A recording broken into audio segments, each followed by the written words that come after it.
Boom! Hello and welcome to the Building a Better Bowler podcast, episode 7. Joined today by 3 times sheep shearing championship champion winner, is that right? No, I've been the best in Nottingham for the last 20 years, but that's not saying a lot because there's possibly been me for the last 19. Is it? Well, that's still the best sheep shearer in Nottingham. Nottingham. Thanks for the build-up. Lamb livestock farmer. Yep. Crossfitter, athlete, Richard Flashman. How do you do? Thank you, man. Good to see you. Thanks for inviting me, firstly. No, well, you invited yourself, actually. Well, I did, but I said to you that I was always like, I want to do a podcast. I'd love to do a podcast, and I ain't got the balls to do it, which you have. So just piggyback on the main man. Yeah, well, thank you for coming on. I really appreciate it. That's all right, man. We're going to explore some areas of the meat industry which really fascinate me. And we're going to start with where you get your meat from. Richard's obviously got a herd of sheep. Herd, I like that. Is that right? No. Flock of sheep. Fucking Correct. hell. That's going to get edited out. I can't believe I said that. A school of sheep. Leave that in. Sorry, we're going to leave that in. Schoolboy error. And he farms quite close to where we live, so he obviously values meat production as well. I think anybody anybody who's started looking at nutrition and who looks at the diet and who cooks and is passionate about food will want to know where meat comes from, though. It's good meat, quality meat, what's the best meat. I must say I know probably more about beef than I do about lamb, although lamb's one of my it's my favourite meat, really. Fucking love it. Yeah, well, it's considered the tastiest meat, but it's also considered the most expensive meat, which it is. That's something I was going to ask you. So it's puzzled me really. Why is lamb so expensive? Mainly because, which I was going to get into this later on specifically about each species, but lamb or sheep meat is the one meat that cannot be really factory farmed. Okay. You can't do it in great numbers because sheep don't take kindly to being shut up in a shed in cramped conditions, and they like to be grazing out as you see them in the fields, which that doesn't lend itself to being able to do massive numbers of them. Which obviously means there's more cost on them because you need more money per animal to make a living. Like a guy can have tens of thousands of chickens in one shed, can't he? But so he can afford to take pence for them. Whereas, what about beef though? Is that just because the animal's bigger and there's more yield? Similar, yeah, and like obviously the price of them, the amount of meat you get off. I mean, big bulls that will go for slaughter can be up to a ton in weight for one bull. So it's just the volume meat you get off comes to a lot more money, so you don't have to do as many to earn the dough out of them. What would you normally get off a lamb or a sheep? So the lamb's dead. You mean weight wise? Yeah, meat wise. So we talk a carcass is in general. The supermarket spec is 16 to 22 kilos dead weight, we call that, which is equates to about a 41 or 2 kilo live weight animal.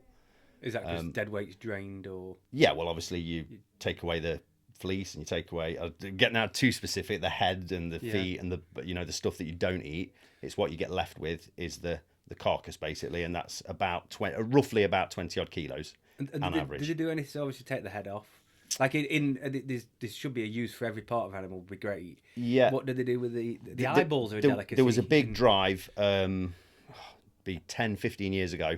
They called it the 5th quarter. So when they slaughter and dress an animal, it goes into quarters, and the 5th quarter is everything that would normally be thrown away. Well, there was a big drive to start using all these parts. Cheek meat, that was one thing, like eyeballs in sheep. Yeah. Trouble being that since the old mad cow disease BSE days, there's a lot of stuff that can't go into the human food chain, which has to be destroyed. So some of the stuff that was valued in some, I don't want to say religions, but some different cultures. Yeah, different cultures wanted different, like sheep's brains. Yeah, you've heard people eating sheep's brains. I've had sheep's brains. Yeah, once. Yeah, it was, I think it was pickled. Yeah, it looked like a giant cauliflower. Yeah, I've never had it. Well, I have to say, it was not gelatinous or anything like that. It was like it's delicacy, isn't it? It was good, and I was going through a bit of an adventurous phase. I actually had it in Belgium, right? And it was not. It didn't look, feel, or taste anything like I'd expected. Yeah. And I was, I went through a phase where I was very experimental with food, from being so Just food? unexperimental. Well, everything, yeah, yeah. Fucking hell, mate, I'm still experimental now with food. But it was, yeah. I mean, I don't know how much, whether there's any extra nutrients in it. I find a lot of the offal individually, if any animal, isn't my taste, but I will Yeah. eat it. You know. I mean, that whole argument of you should, if you're going to kill an animal, you should respect it by eating as much of it as you can, because I think so. you shouldn't be. Well, if you're going to bring an you shouldn't be animal, taking something alive to eat one little bit and chuck the rest away, because you're chucking the life away. I know you're chucking not chucking the life away, but you're slaughtering it for a reason. So it's respectful if you're going to have it to eat as much of it as you can. well, there is use for almost every part of an animal. Yeah, in every 100%. animal. Yeah, And then yeah. we change it. I mean, I know one thing that bugs me is when we use palm oil instead of tallow for things like soaps. Yeah. Yeah, okay, some people want to feel a bit better about it, but look, that's not better for the world. We need meat. We need to farm it well. We need to use every bit, and then it's not as bad. We used to deliver to a Turkish halal company. They're not here, not around. They're down in Ashby. They were, and I went round. We delivered what we were talking. We went round the back of the abattoir, and there was this little door was open, and there was this little old Turkish guy.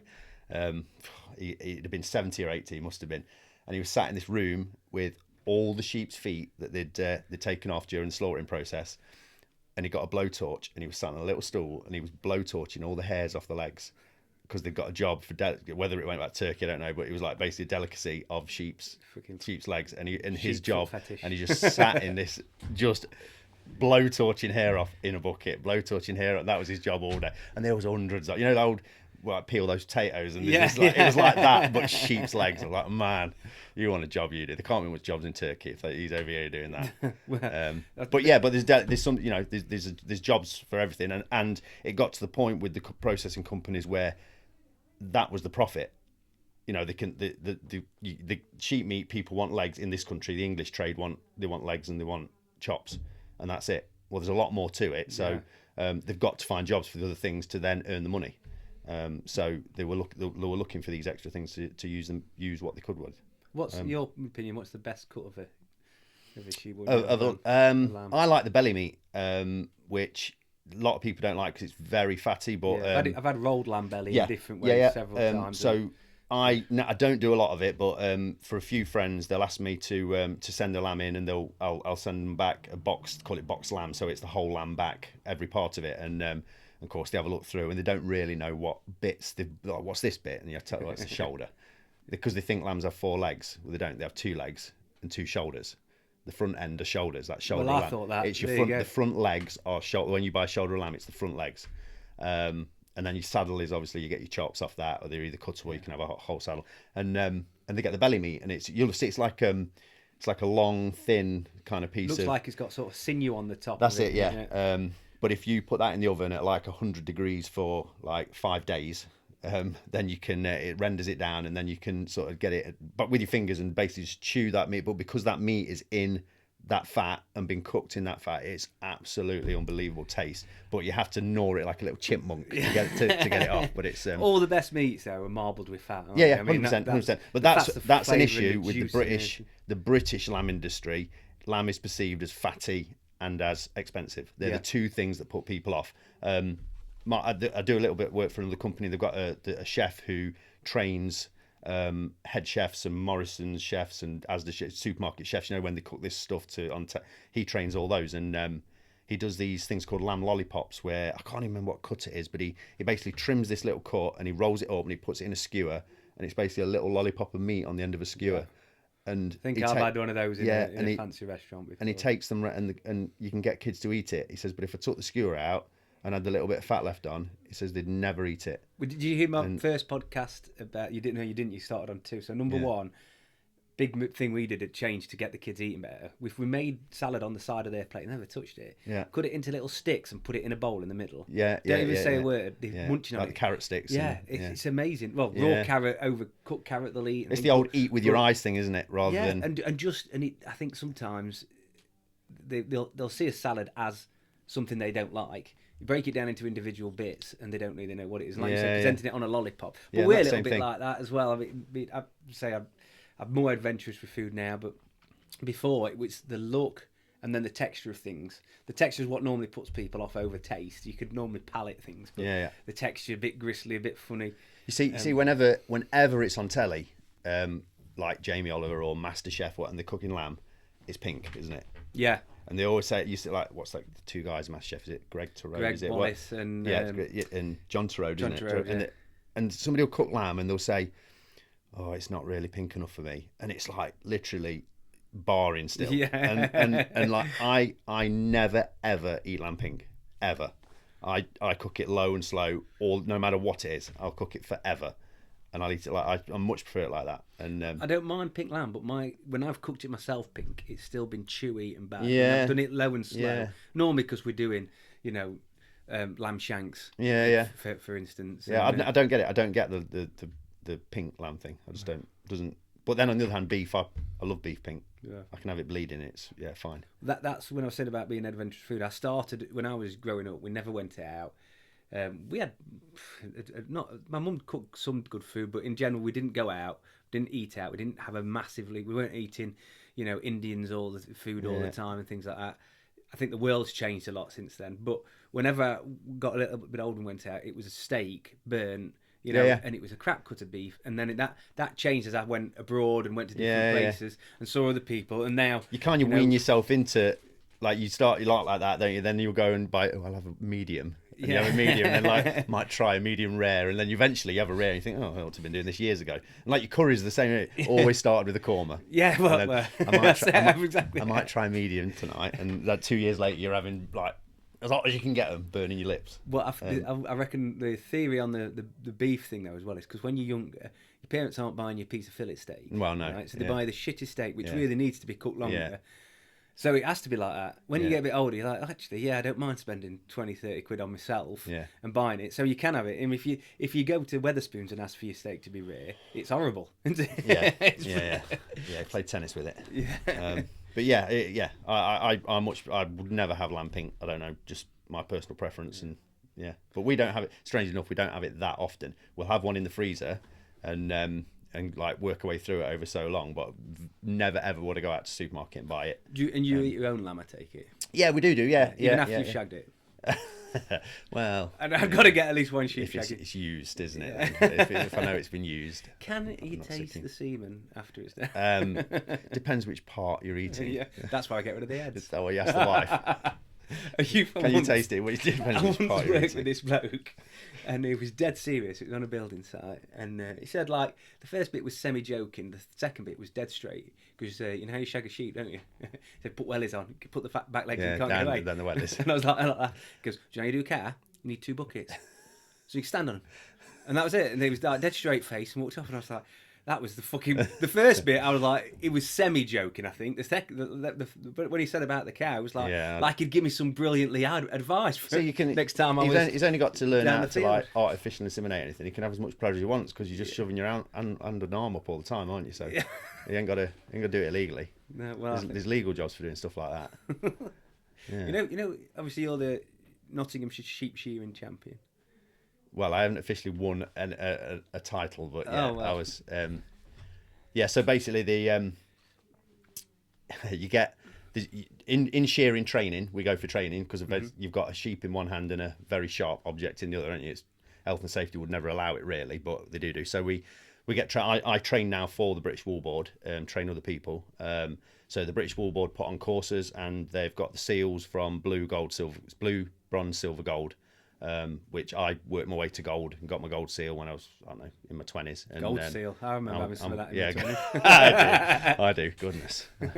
And so I got my gold seal, and there's been no other, my claim to fame, no other gold seal shearer in Nottinghamshire since me, and that was 20 odd years ago. Wow. And there's a few young lads about who I've trained, and they've taken on the jobs that I used to do, but they're all shit still. Yeah, I don't do much now, but I can still roll in, and if I could shear 2 hours and destroy them. Like they do 30 an hour, and I do like 50, no problem. Wow. But quality as well as quantity. I suppose, yeah, because they're dead rough. Whereas but 2 hours. My problem now is like we shear for 8 hours. I work with the Kiwi gang. That's how I got to like be sort of as good as I was, because I was always shearing with people who were better than me. Yeah, they're always faster than me. They're always better than me, and Like my journey in CrossFit. Yeah, it's sort of, it's folded over to my CrossFit journey. So we do 8 hours, and I'd always get like 250, between 200 and 300 in 8 hours. So you're talking like 30 to 40 an hour roughly. That's fucking knackering, isn't it? Yeah, for 8 hours. Yeah, but it wasn't. We were all fit. We were, and we'd all get pissed at night. We'd do 8 hours, piss, and then we'd be straight on it the next morning.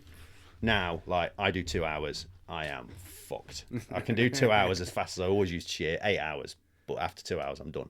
And at night, I'm done. I'm just going to bed. But we were earning back then. It was a Kiwi guy who owned the round. I was like his second in command. The shearers, we paid them 60p. I used to get 70p a sheet. So if I did 200 a day, I was earning 140 quid. If I did 300, I was earning 210 quid for the day. But it was always cash, so it was fine. Yeah. They're paying like 150 now. So like they're well over double what I was getting back then. So their incentive to do the numbers that we used to do, like it'd get to 5, 6 o'clock at night, we'd be like, bring some more, get some more. They're done at 3, 4 o'clock because they've earned as much doing half amount of sheep that I used to. So they've got no, the motivation, the drive's not there for any of them. Well, there's things, my brain shoots off on tangents from that. Firstly, this minimum wage is a problem. And it's a problem because you push wages up, everything gets more expensive. The incentive to earn more at lower levels it doesn't make anybody richer in the long term because it inflates everything, and eventually you've got a constant drive upwards. And I'm not sure it's the solution for everybody. I feel for people who are working minimum wage jobs and working really hard, but I don't think it is the solution to everything because there's like you've just said, they're paying more. The problem is, I'm led to believe with sheep shearing and fleeces now, is the actual fleece price is really low. Well, it has been it doesn't cover the cost of shearing. No, that's I was listening. It was a Farming Today on Radio 4 a while ago, and they were talking about that. And wool is I work with fabrics quite a lot, so I'm keen to know about good yarns, and wool's been an amazing natural trouble is the wool in this country is shit. That's the trouble. Well, it's not soft enough, is it? That's the problem. You'll know on the microns. Yeah. So like it's measured on micron scale. And if it's is it 20 microns? Is it can go onto skin, which means it's not itchy. Well, there's things they can do now to improve on that. But basically, and then you always go to merino. Yeah. And merino's all right, but then it's if you know about the Australian farming techniques and gashing and sewing and things like that.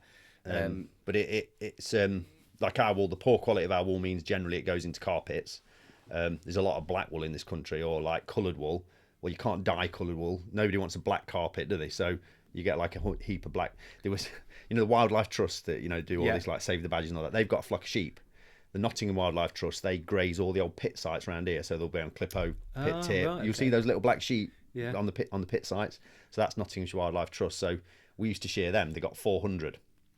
So we used to roll up. They'd like have an army of volunteers. Absolute army, and they'd all be like, they'd put it out in the newsletter, we need help shearing the sheep, this, and you get all these fucking people turn up, like it'd be like day release at like the flipping rehab centre, and and like we get there and we're like the little small sheep, and they're quick shearing, you can like bang them out, and we were like just hammering them out, and these people like normally 2 shearers will have one person packing the wool. So they'll take the wool, as soon as you finish, they take the wool away and put it in a bag, roll it and put it in a bag, and you just drag your next one out. They got like an army of people, and they couldn't get the wool off quick enough. We were like shearing the sheep, and the wool wasn't going anywhere, so we were kicking it to the side. Ended up like a wall of wool. The sheep couldn't get away. It was like and these people were just all wore gloves because they were frightened they were going to like get injured from the anyway. So long story short, so we did these 400 fleeces, and we just packed up and went. And the next year, we spoke to them like, you don't know any spinners that would like any wool this year, do you? You're like, well, not 400 fucking black fleece. Who wants 400 black fleeces for spinning? And she says, well, what's the problem? She says, well, we run the wool board up who take all the wool, and says, could we bring it down? Yeah, bring it down. Booked in this day. Says we load it all up on the truck and trailer. It's at Stamford. Well, it was at Stamford. Took it down to Stamford. Got there, unloaded it. All got graded. Got paid. How much to get? 400 fleeces. About 50p. 40 quid for 400 fleeces, and they took it to Stamford themselves on their own truck. She says we put 80 quid worth of fuel in to take it. But isn't that wrong that like it costs more to take the Yeah, fleece off yeah. than it does. But we're having just this year. We've started. I never saw it because Country File's crap. We don't bother watching that. No farmers watch Country File. It's like environmentalists, isn't it? The only thing we'll watch Jeremy Clarkson because he's awesome. People who watch Country File generally don't live in the country. Yeah, well, that's basically, it. It's people who live in towns and dream of moving to the country. Yeah, they've all got barber coats and barber wellies, but they live in the city. Jules is me. So there was apparently something about a grape farmer who used wool when it was basically worthless. He got a load of wool off his neighbour and they put it around the bottom of the vines, and it kept in the drought last summer. It kept the moisture because it holds moisture. Yeah. Kept the moisture around the plant, which kept it growing, and it stopped all the weeds. He never had to spray anything. Well, it's naturally antimicrobial as well, isn't yeah, it? So that'll kill off any bacteria and stop. So it saved the vine farmer a heap of money in irrigation and in weed killer. And phones never stopped ringing this year. We're like, people, you wouldn't be able to get me 2 or 3 fleeces for the garden, would you? Like, yeah, £6 a fleece. Yeah, no problems. Everybody's on the case, but they did use it in insulation in houses for a little while because it's naturally warm. It doesn't, you can't burn it. And no, I'm going to say it's fire retardant. But there was issues with it, the bloody, I don't know, whoever it is who sorts out what you can use in and out of houses weren't overly keen, I don't think. And see, that needs investigating. That green insulation. This is where governments are disjointed and wrong. And for whatever reason, there's an abundance of material that could be used for something. A quick fact for you: I think it's in the House of Lords under the Speaker's chair. There's a bag with wool in it, and the reason for that, and there's wool from all the countries of the Commonwealth, and the reason is because this country's wealth was built on wool, and it's still there. And that's basically before the Industrial Revolution. So this country's wealth was wool. Wool elsewhere to. You only kept sheep for wool. Well, you kept it for meat, but the wool was the money, and that's that, and it's still there today. And it's so never forget that this country was built on wool production. In fact, probably Google it, and it's not true. But, I found that you Google something, you get 50% of the answers support it. 50%. My Google researches are maybe me. I'm going to die tomorrow because I'm like, why have I got this backache? Yeah, well, don't search your own medical I often do. Issues. So let's talk a little about how you just when did you start for? I obviously we're at Burnstone, so we're just outside the city. I dropped you off. You did. Yeah, of course you did. Yeah. Lovely and everything, but I went to school I dropped you off at your moat, didn't I? And then you crossed the drawbridge and. They had to lower the drawbridge first, and then when I got in residence, they put the flag up. Yeah. And then you left, and the trumpet stopped playing. And so I went to school in Redhill, in Nottingham. Yeah. And obviously all my mates and everything were all Nottingham. I lived my life in Nottingham, so I was like kind of a city person really. Didn't really want to do the farming. Went to college from school doing sport. Didn't do that well at school. Didn't hate it at school really. Went to college, did sport and leisure studies. Qualified coaching badges in basketball, football, community sport leaders. I was to do lifeguard. Kind of thought that's what I want to do. My second year at college, which we were doing less days, so needed a bit of dough to keep my my hectic, active social life up. So started doing an odd day on the farm with my old man, just like Friday and another day, and this went on, and then it was 2 days, and it was 3 days, and then it was 4 days, and then I finished college, and it was 5 days, and then it was 7 days. And got to like sucked in 6 months later, and he was like, "You might as well just like start working on you." And I didn't really know whether that was what I wanted to do back then, and I kind of just floated with it, as in it was a job for several years, and then I started taking more of an interest in the business side of it and making a few more decisions, and that was that. And then here I am, like 25 years later. Will you get your kids to go into it? No, 2 girls. No, they're very much like me. They were the city kids who live out in the country, and we've got a great life. You've seen where we live. Yeah, beautiful where we live, and that. And but I would never ever push them into. I didn't want to do it, and I wouldn't puch them into doing it. And is it hard? Like whenever I don't know any farmer who says it's easy, but there's a lot of perks to the job, and there's a lot of downsides to it. I mean, like where we live, like people say to me about the farm. Ethan says the other day about you get a quad and rip round the farm. We've got 40 acres, and like bear in mind Clarkson's farm's 1,000 acres, and I like to say to people, I say, we've only got 40 acres. Then when you say you've got 40 acres, you suddenly stop yourself and think, we've got 40 acres where we live, haven't we? And we're like, most people would like kill to have 40 acres, wouldn't they? But in farming scale, it's nothing. it's not enough to make a living out of. I always struggle to picture an acre, but is it 2 football pitches? Yeah, something like that, isn't it? I don't know. Well, that's why I think it's something like that. Anyway, Yeah, something like that. shall I Google? Shall I check now while we're You talking? can, yeah. I have no clue. How big is an acre in football? So yeah, but pitches? it's not enough to the way that me and Dad run the business is so we don't have a flock of sheep. We don't lamb sheep and then sell the lambs on that we've produced. We buy sheep in, fatten them up, and sell them on. So we're kind of buying and selling, which means that we can do volume, which for 40 acres is that's what you need to do. So yeah, no, I wouldn't push the girls into it. One of them, Olivia, the oldest one, she's 17 soon. She's doing. Go on, how big's an acre?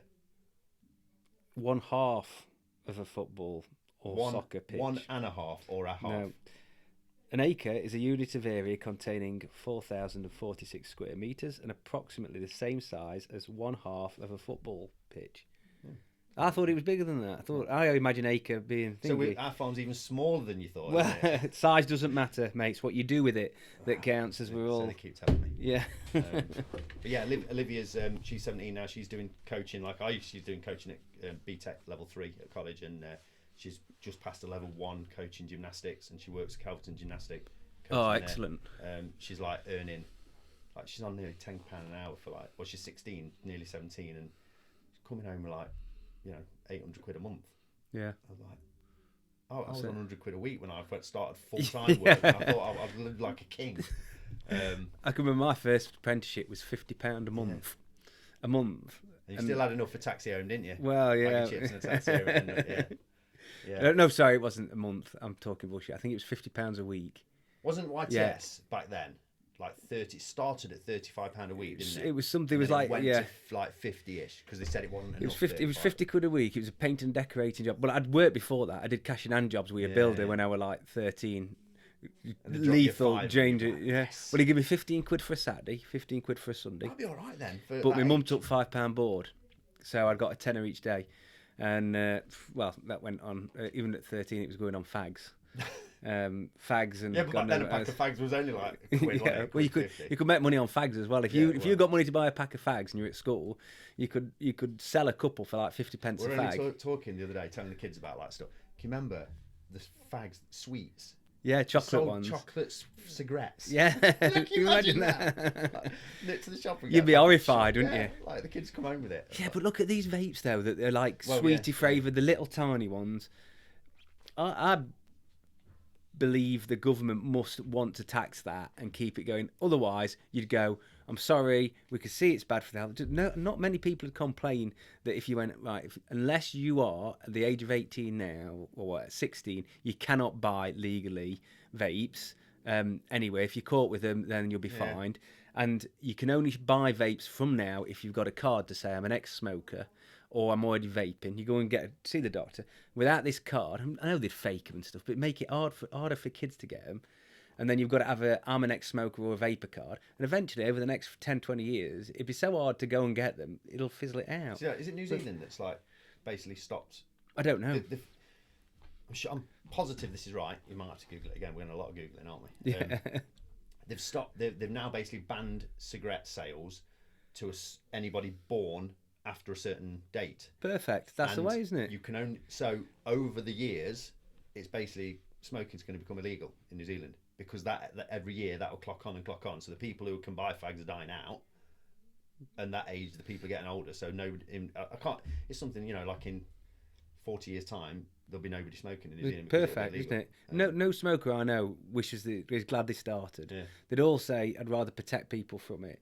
And you can say, oh, the government shouldn't interfere, we need freedom. Well, we don't, not all of us. The thing I always think with the government and fags is, like, they're taking a hit on the tax if they're not smoking, aren't they? It props up the health service, doesn't it? So, like, really, you're weighing it up, like... As much as it costs, they go to the health service at the end, the taxation on cigarettes and on alcohol... Well, it pops up. Well, it blows your mind when you're buying a lottery ticket and you get behind somebody and they're like 10 packs of fags and they say to them that's £1,000. It's like, mega expensive. However much it is, it's ridiculous. And I just like I'd begrudge £250 for the lottery I'm just buying, and they're spending. And you look at them, you think you ain't got a pot to piss in, have you? And you're like, you're spending all that money on them. But that's it. I smoked at the poorest years of my life. Yeah. and you get trapped in that, don't you? And again, that's something on another podcast we talked about. My mum smoked for years. I smoked. My brother smoked. My stepdad, he was a big smoker. He's kind of not so well with it now. Their parents did, and it was working class. My grandparents, they went from working class to middle class. They did quite well for themselves, and as they went up the sort of social climbing monkeys, if you like, they changed. They stopped smoking. They did all that. They had better diets, but they started off the same. And I think your group of people you surround yourselves with, your aspirations make a lot of difference to how you value your health and what you put in your body. So I mean, I'm a rough lad from growing up rough, but Don't say that. I am. I just get better at hiding it. So I sympathise with all parts, because if you don't escape that, everybody all your mates are smoking. You're going down whacking men's club.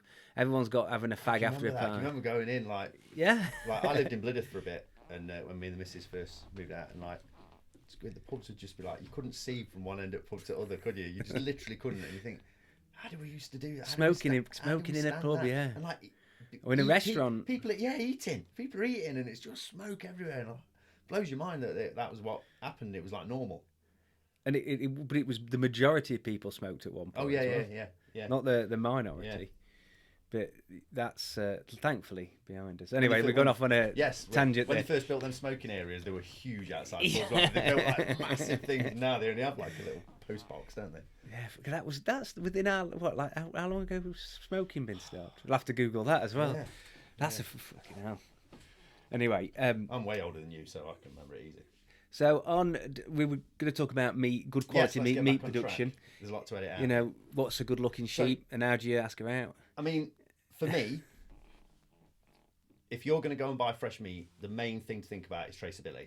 And I think you think a lot about that, don't you? That's your main thing. Well, we were speaking before, where it's come from. Like beef I know a little bit more about, and I looked in, obviously, grass-fed beef's one thing, organic beef's another thing, but the Pastures for Life that's in local to me, I think is a really good.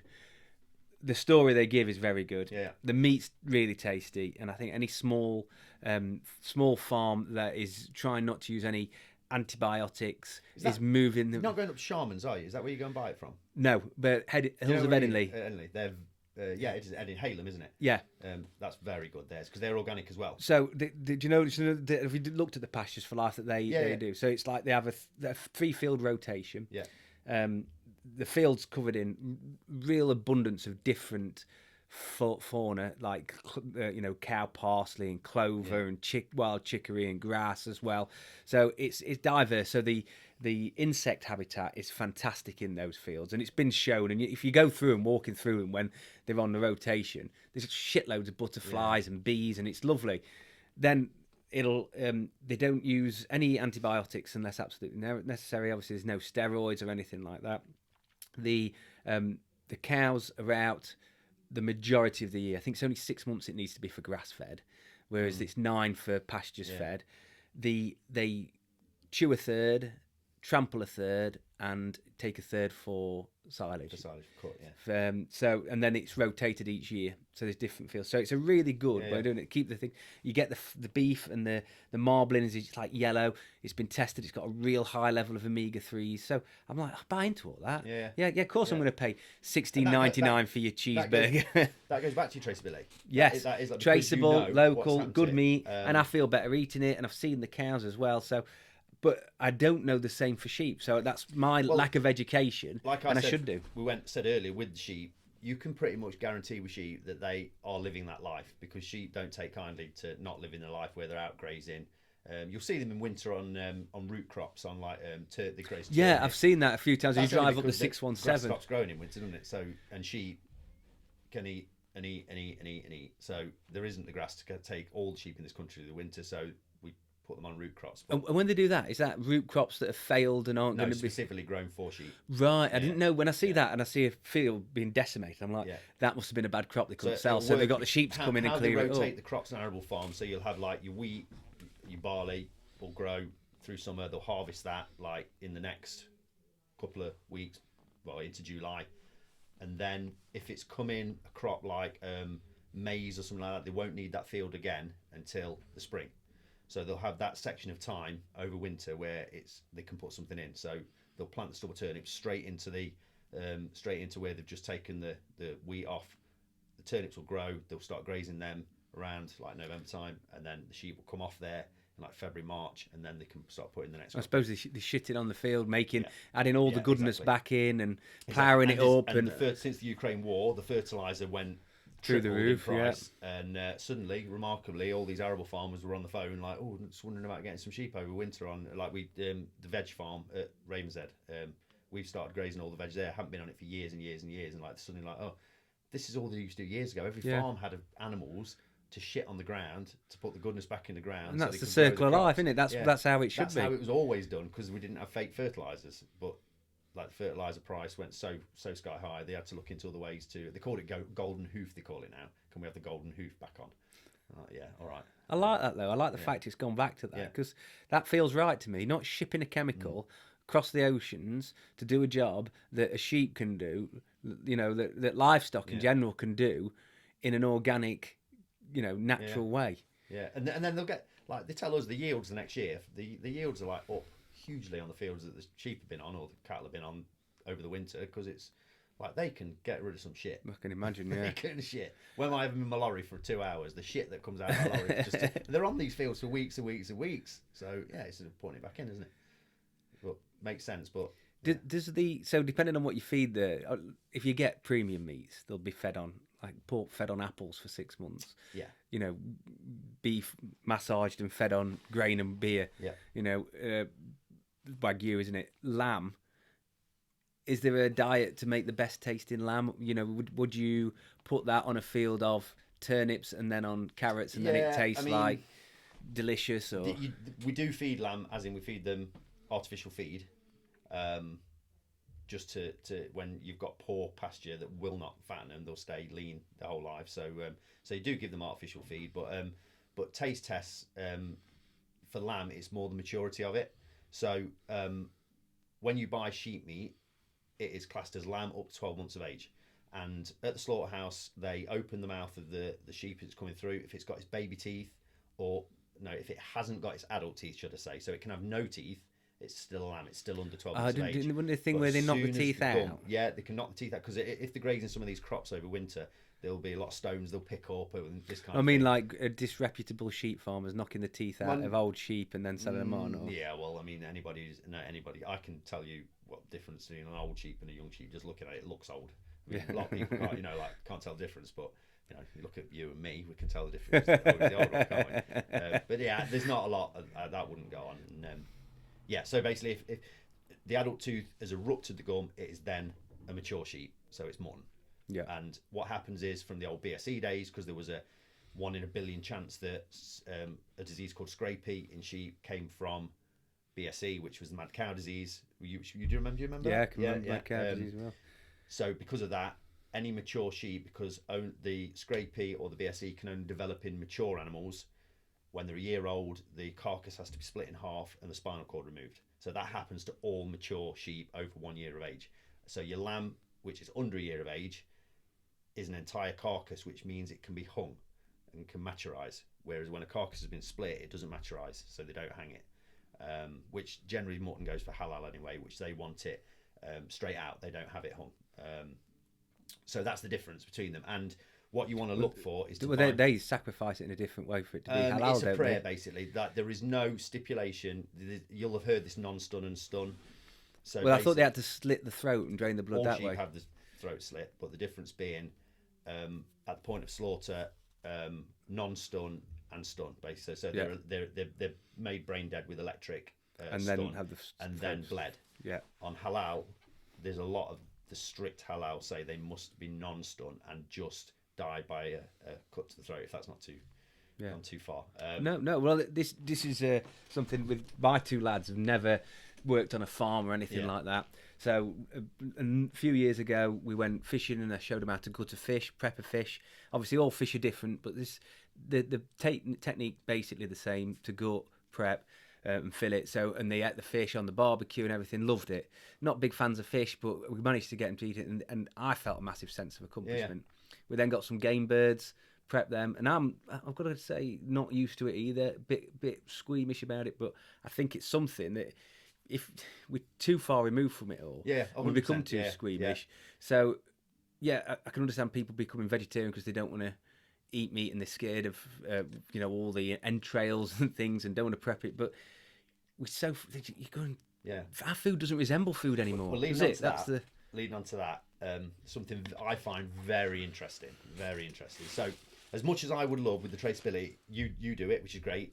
I do it. I'm a farmer. As much as I would love everybody to buy from their local butcher or their farm shop, which traceability is, you can walk in that shop and say, "Excuse me, where did you get the meat from?" and they should be able to tell you. Brilliant. A majority of people are going to go to the supermarket, aren't they? Yeah. That's just how it is. You're going to shop on price and convenience. Yeah, they're going to go to the supermarket. So, I don't know if you've noticed, but if you go to buy washing up liquid, toothpaste, shampoo, yogurt. You see look at my head. Yes. Shampoo wasn't on the list. But you can buy brands of that product.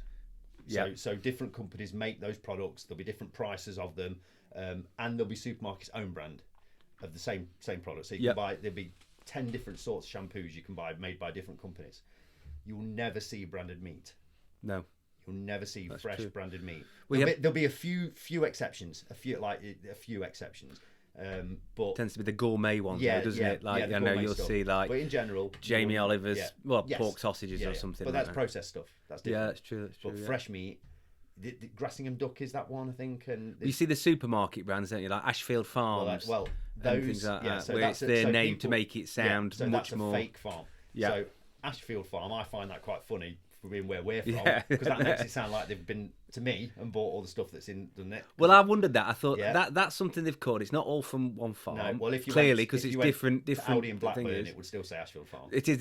I didn't know whether they did it locally around here and then somewhere else. So there was a big a pig farmer at Wellow. Yeah. Andy Boff, his name is Andy and Richard, who know him really well. Their farm's called Woodside Farm.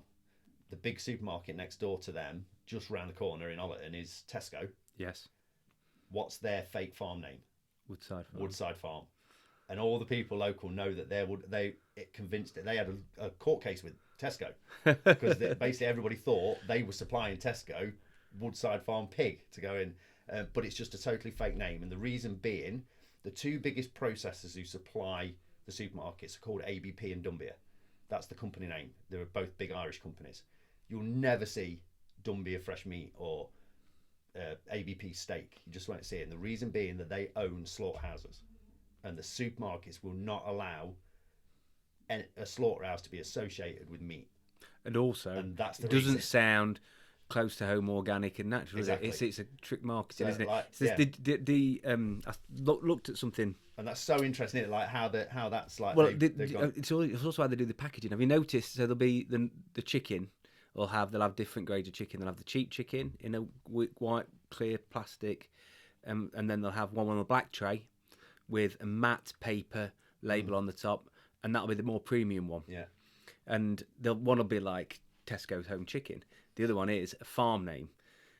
They're probably both processed at the same place, all bought. One's had a little twist of marketing to make it more appealable, to charge you another extra few pounds.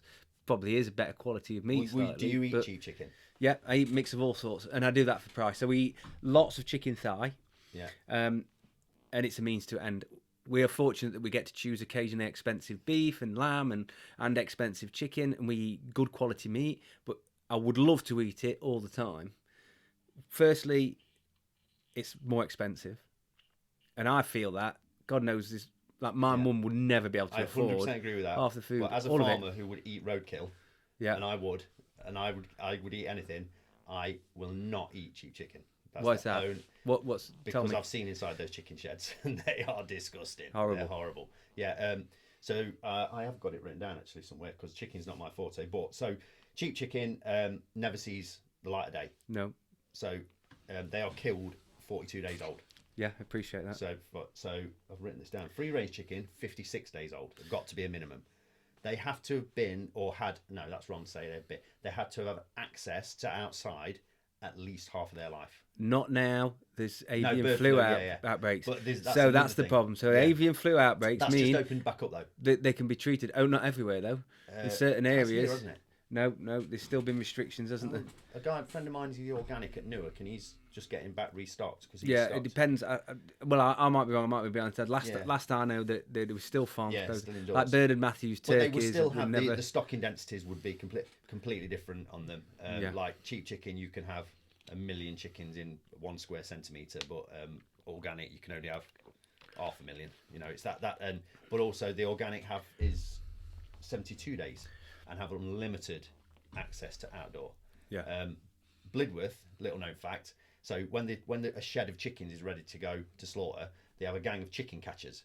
So these lads turn up, go in, and they because it is just a sea. There's nowhere for them to go because it's just a sea of chickens, and they basically got these crates, and you've seen the crates on the road.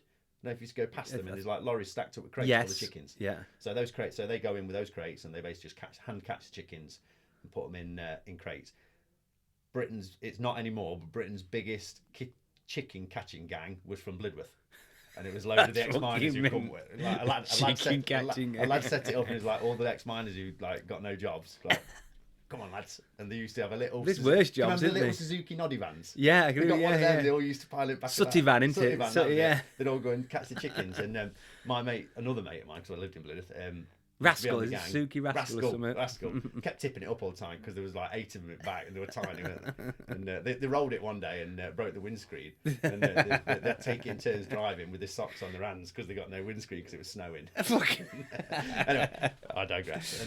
And this lad, he says like he was like the roughest guy like lovely but roughest guy from. He stopped eating chicken because he says I go in them sheds, he says, and I catch them chickens. I come out and I am just covered in mites and shit. Yeah. And like he says, the chickens are living for those 40 days, 36 days, whatever it is, living on that floor, shitting and pissing on that floor, and living on that floor and rolling in that shit and pecking each other because they've got no stimulation.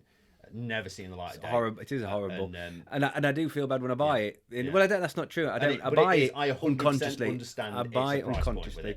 Do we need to eat a lot of protein? Buy it unconsciously without. I would say buy turkey because turkey's higher in protein anyway. Well, I don't mind turkey, but it's convenience price, and now you've said it, and it'll resonate with me for a day or two, and and it's funny because I disassociate slightly the pain of a chicken to the animal I'm eating. Whereas a cow and the bigger animals, I was. Was the old Piers Morgan argument, wasn't it, with the vegans who, with the avocado and the what's name, in they release loads of bees to to pollinate all these like plants that they fly halfway across the world for the vegans, and then all these bees basically they factory farm these bees, release them, then they all die. And Piers Morgan said to the vegans, so it's okay to kill millions of bees, but you don't want to kill millions of chickens. No. What's the difference? Size, isn't it? It's the size. Exactly. So you're right. The chickens you don't associate as much as a cow, do you? Because it's a big animal and like, oh, poor thing. You see these beautiful pictures of cows. The faces are cute. But like the vegan side of things is no better. It's bullshit that it's better for the planet because to farm. Half the stuff they fly to have a good varied vegan diet, like avocado you mentioned. I mean, the damage doing to the avocado farms are doing. But then if you look at a good varied vegan diet, there's got to be lots of plants in there that aren't native to this country. They're being flown from halfway across the world. On top of that, to farm massively on scale using pesticides and killing off. So the problem of scale is the problem is scale, isn't it? Doing it on a big way and doing more. Glastonbury's soon, isn't it? There's going to be 1 million vegans on a dairy farm, isn't there?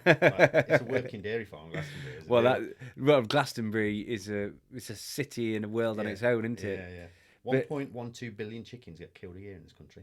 Did you know that 1.12 billion? Get that around your head. The percentage, if you look at the percentage of birds in the world, the majority of them are food. So if you take birds of a species, and it's all farmed. So it doesn't surprise me. Yeah. And when you look, to like put 1 billion into perspective.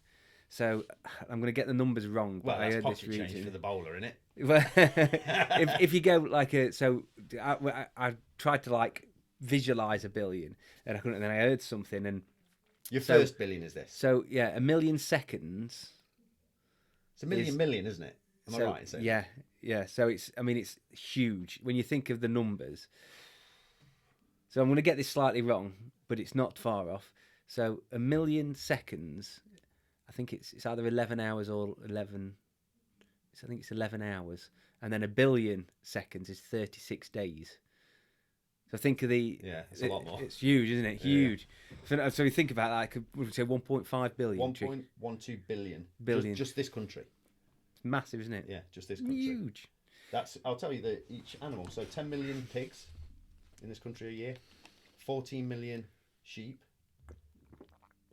That doesn't sound right, does it? 10 million pigs. You'd have thought, because we import, don't we? Danish bacon. Well, that's pissed me off as well. But only 2.8 million. You said about New Zealand lamb.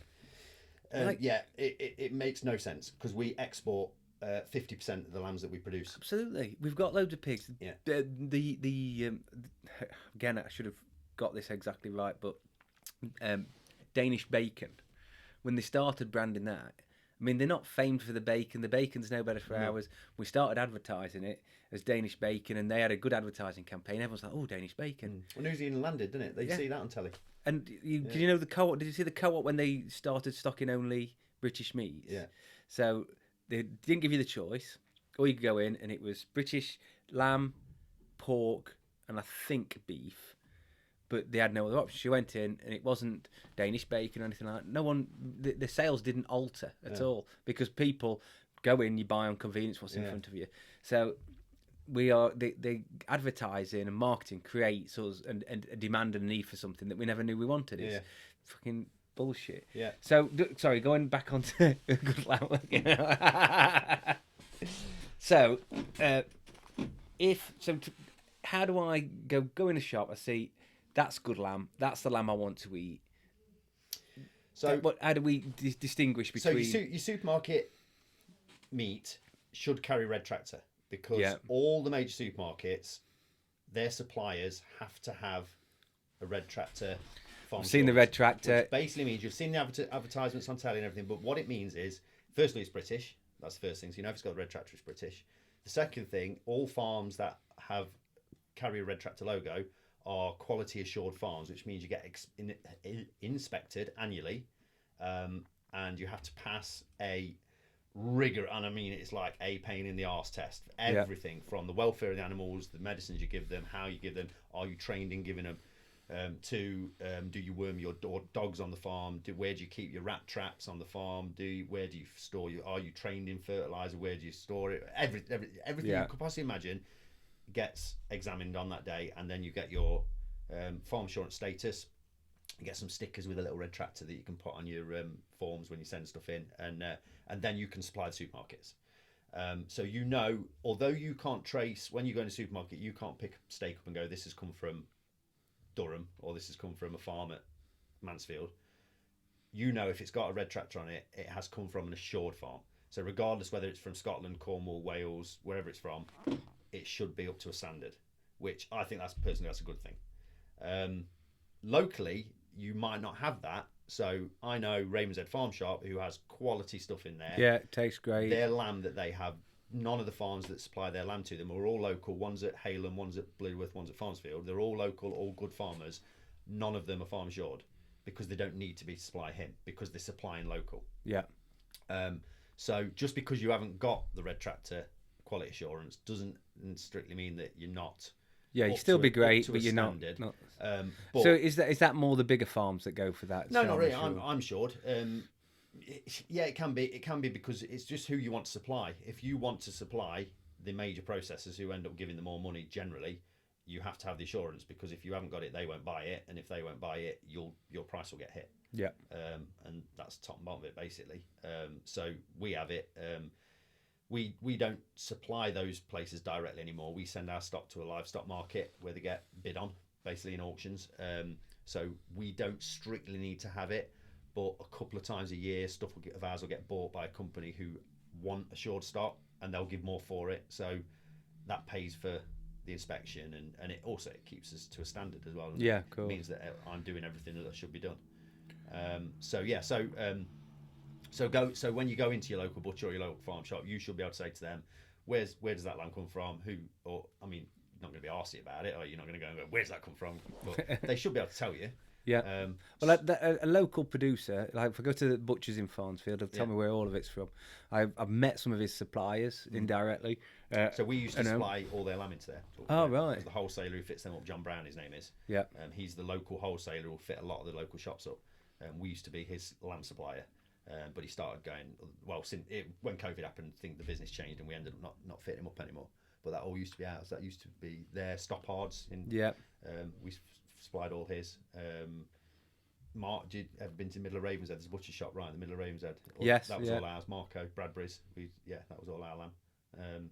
So you should be able to know.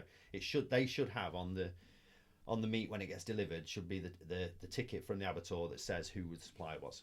So you should be able to find out, and then you know where it's come from, and that should hopefully tell you that it's reputable. Rather than there will be butcher shops who buy wholesale, who will just have a ring round and like who's got cheap meat this week, and there are wholesalers who do that.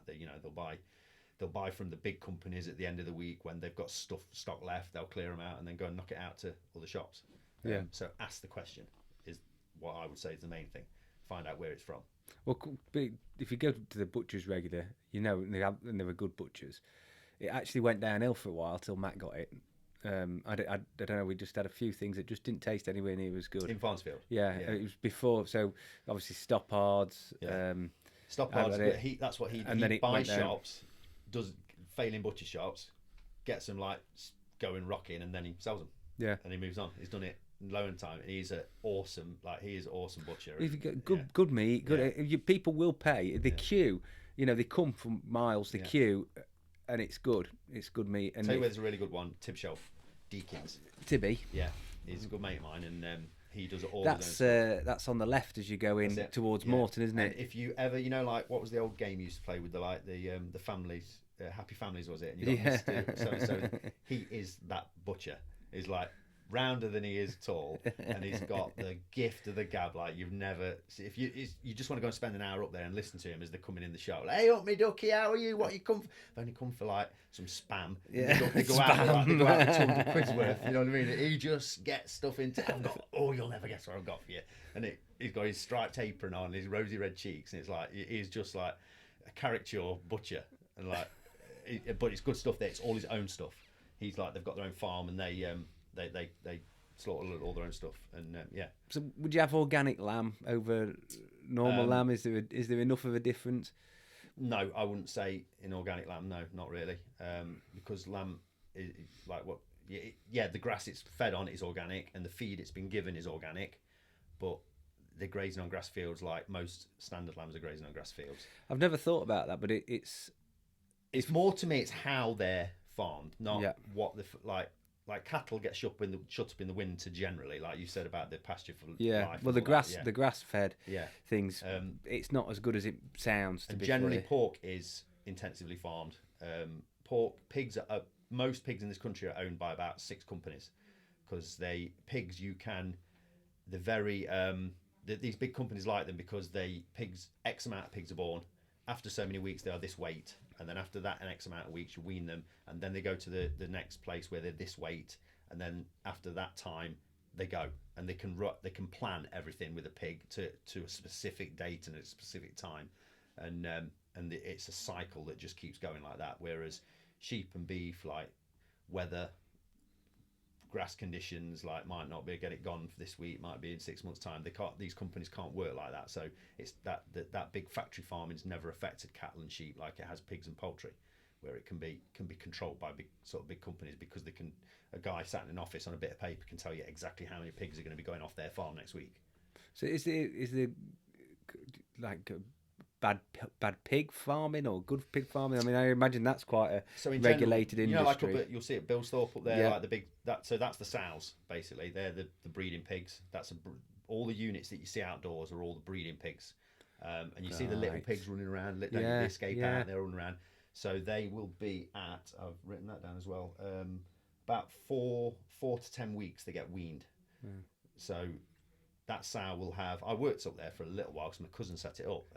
Load of big saggy tits and Yeah, loads God, of I was little. there one summer and I thought, if this is pig farming in summer, I don't want to be here in winter. Stink. Oh, yeah, it's horrible and they're vicious. Like they are nasty bastards. They've got like strong bites, haven't they? I've Oh heard God, it, yeah. If you went into like check the piglets were all right, one of them arcs, you got the little huts that they've got.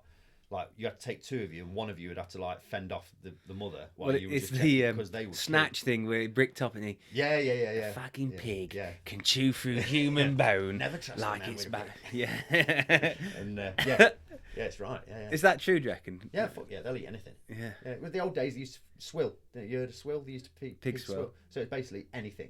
Pigs would eat anything. So all the chuck out mouldy shit, crap. Oh, like so pig swill is what peelings. they'd eat, not the shit. Yeah, peelings and I thought pig shit swill was Well, pig it is shit. now. It's all the shit, but like they would eat anything. Anything. Yeah, eat anything. See, back in the old BSE, back to beef, the old mad cow disease got traced back to feed having meat in it. Yes. So they were feeding cattle meat because there was never any. I can remember hearing something about it Yeah, because it was. I was So a basically, teenager when they it were was all cannibalising cracking cattle. on. But basically, back in the day, before all these farm standards came out, which now we're all adhering to, you could feed anything. My granddad used to go into Nottingham and collect all the potato peelings from schools and all the restaurants, like chuck out food and all that, and that's what you fed the pigs because it was free because they were like chucking it out, and they'd put them in big bloody bins and hungry as a chuck them out. pig. It could be anything. They'd be eating anything, and if a pig died, you fed it the rest of the pigs. Fucking hell, that's brutal, isn't Chop it? it up and feed it. But that's how it was because there was no regulations, and it took like mad cow disease and like people dying to basically go, hold on a minute, what's going on here? And like the industry got sort of like sorted out a little bit. Yeah, and, tightened up. And we are living under like serious regulation in this country. Serious regulation. You always hear See, farmers say, on lots of things, and Europe's pretty similar Yeah. in lots of ways because, well, I see the legislation in various fronts as I deal with people, and it's a good thing. In the majority of the cases, it's been brought in for our own benefit to stop the British farmers always say that, like we get inspected all the time, like this DEFRA and the other day, like they just send people around just to like make sure you like your shits are the right colour, like they're just inspecting you for everything. And we like British farmers are like, does this actually happen in the mountains of fucking Italy? And like them farmers up there, like, is there somebody going knocking on the door and saying, can I inspect you this week? Like the Italians are certainly it's just not happening, is it? a little bit more flexible on their legislation and stuff. But we're all under EU regulation, and you think, well, are we really? I think I suppose Romania is now, and but it's, if anything happens over, they might sign up and say we're doing all this, but are they doing all this? it's the checks, isn't it? The checks. It's the government. The governments in those countries are much less rigorous than ours. Yeah, I would say so. So the welfare of sheep is important. It's not. It's fairly organic anyway. Yeah, I would say you're pretty safe with lamb and sheep meat. You're pretty safe that if it's lamb, it's under 12 months old. I would say buy your lamb from December through to sort of April, because that'll be mature lamb. That'll be like getting towards 12 months of age, because the lambing season is sort of January through to May. So those lambs, rather than being 4, 5, 6 months old, they're 8, 9, 10 months old. And a mature sheep will always taste better than have more flavour and taste than a young sheep. It's more mature. Do you know per 100 grams, lamb shanks got more protein than ribeye steak? I did not know that. Was it about 29? That's it's 20 grams per 100. 19 grams per 100 grams of ribeye. That's taken with the fats into account, you see. So although it's a fatty meat, venison's pretty good. Venison as well is the best meat you can eat in terms of there's less likely to be so it's still farmed. Venison tends to be herd, but because it's a wild animal, they don't give it any antibiotics. So you've got a very low chance of any chemicals, and they eat naturally. So they're very lean. So it's a really good, strong. Yeah, I don't mind it. Strong I'm not fan of any game that's really been hung a long time. So I don't mind venison if it's fairly fresh and young. If they're trying to give it a gamey flavour, I'm not a big fan. But I don't mind it. Pheasant, love, unless it's been hung. Absolutely revolting. Rabbit, okay. Hare, that can be a little bit gamey, can't it? Be a bit pissy, can't it? Yeah, I mean, I've tried pigeons, all right. Yeah, I don't mind pigeon. You know, I've had it done really well, and then I've had it where they've still been shot in it, and I bit the shot, and then like Yeah, spitting a bit of metal out. See, like there's been big uproar with the shoots. These like gentry guys come out. This like the people in the jewels and the barbers out the city come shooting, and basically just burying these pheasants because like there's no demand for them. That's they're worth about a pound. Well, when they invite these people onto these shoots, they charge them per bird. So they pick the birds, and then at the end of the day, if they've shot 200 pheasants between 10 of them, it's £30 a pheasant or whatever it is, and they divide that amount of pheasants by the people, and that's how much each of them pay. And then they've got 200 pheasants laid there, so they dig a hole and bury them. They sell some of them, but they just can't sell the volume for the amount that's wanted for the sport. Shooting. I didn't realise that. Yeah. I did not realise because there's often pheasants going around the village. Like if you go into the pubs, just never bothered me at all. Shooting season. There's never been interested in going shooting. People think farming. It's like a big farming thing. We all go on like shoots and stuff. I've got most of the people I know shoot. Never been near a farm. Yeah, they live near one. But honestly, it's like let me go through it now. Let me think of I can name 10 people that shoot, none of which are farmers. Yeah. And I can name farmers, and I don't know if they shoot. Well, that's a difference. Ask one of them what happens to the pheasants that shoot that day. Well, a lot of those they don't do a lot of shooting. Like they're not big flash shooters in golf. They shoot. They'll bring it. They have a bit, the odd pheasants and stuff that they'll share out. But a lot of it they go for the piss up as well. Yeah, boys club. It is one. I used to go odd day beating, so like just sending the birds out, and it was just for the boozing at the end. Oh my god, yeah. Country pursuits. Yeah, it's one of them. But yeah, I've got no interest in it, and we took a load of pheasants, and you get these ones that have been shot, and they made a mess of them because it's shotgun pellets, isn't it? So you could end up with 3 or 4. They can make a bit of a mess of them. These pellets can, and so if there's those ones, they can't sell them anyway. I'd just cut the breasts out of them and freeze the breasts, and we'd have them on the barbie in summer. It's beautiful. Absolutely beautiful. What's the day in the life of a sheep farmer then? The daily life. Yeah, what's the day in the life? I don't know because I'm not really a sheep farmer. The way I do it. There's two. But for me, by law, you have to check everything once a day. So everything has to be gone around and checked. And depending on what time of year it is, this time of year now we've got ewes and lambs out. So we don't lamb anything, but we buy ewes and lambs off of the farms. Do you know if you go up on Mapley Top, all up around Travellers Rest pub? Yeah. And up around that, we rent all that. That's all that. So they're all our sheep up there. There's about 400 or 500 ewes and the lambs all kicking about. Are they out overnight as well? Do you? Yeah, all the time. Yeah, that's what I say about sheep. They're out, aren't they? Yeah. You don't house them. No, well, I never really thought about it. You don't. And you can't overstock them because if you overstock them, you've eaten a field of grass, and where'd you go with them next? You've got to have. There's such a slow self-limiting. There's such a slow growing animal anyway that you need to have them for X amount of time. So they're kind of free range anyway, aren't they? So really, I suppose you'd say that you'd eat lamb over anything in terms of if everything was the same price. Yeah. I would eat lamb, but like it is expensive. It's expensive. You couldn't say we're going to have lamb twice a week, could you? Because it's just so much money. Even lamb mince is expensive, isn't it?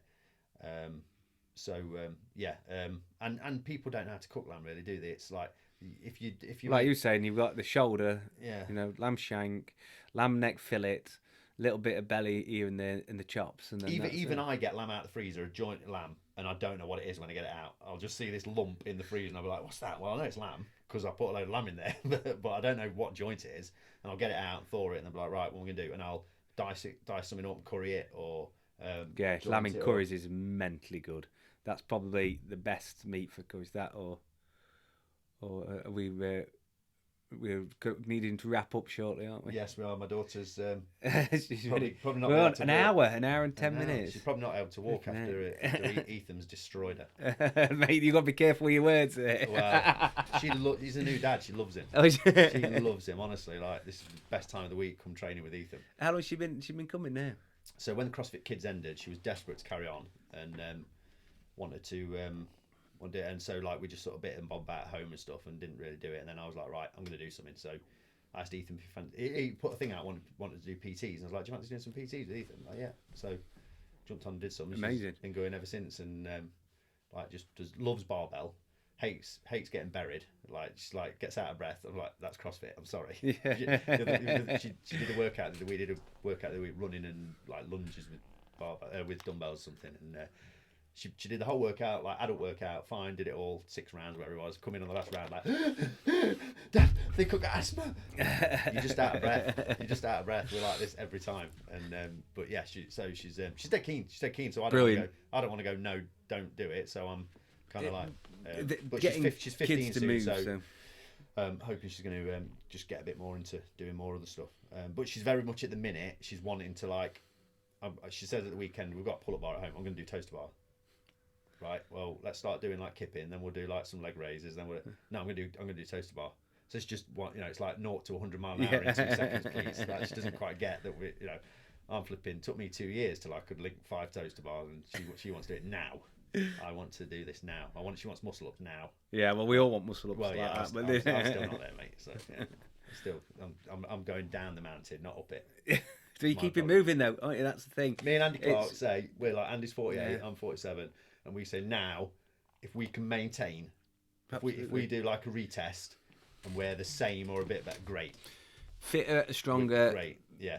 Not necessarily needed. Just being as fit as you can, as strong as you can. Keep moving. We're gonna be, much more able-bodied than previous generations. I consider myself, as 47 years old, I consider myself quite a fit person.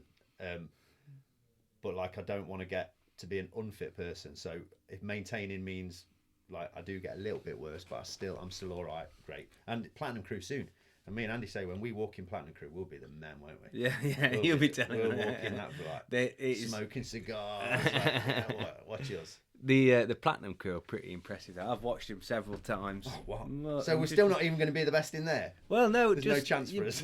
You may be, but for a week. They've found, some of them have been moving well and exercising. Like a lot of them haven't, and they've found something. It's much more than a Zumba class. Do you know what I mean? They come in and they're doing and they're progressing and getting better, and it's going to give all of those people in that class better quality of life and longevity of life.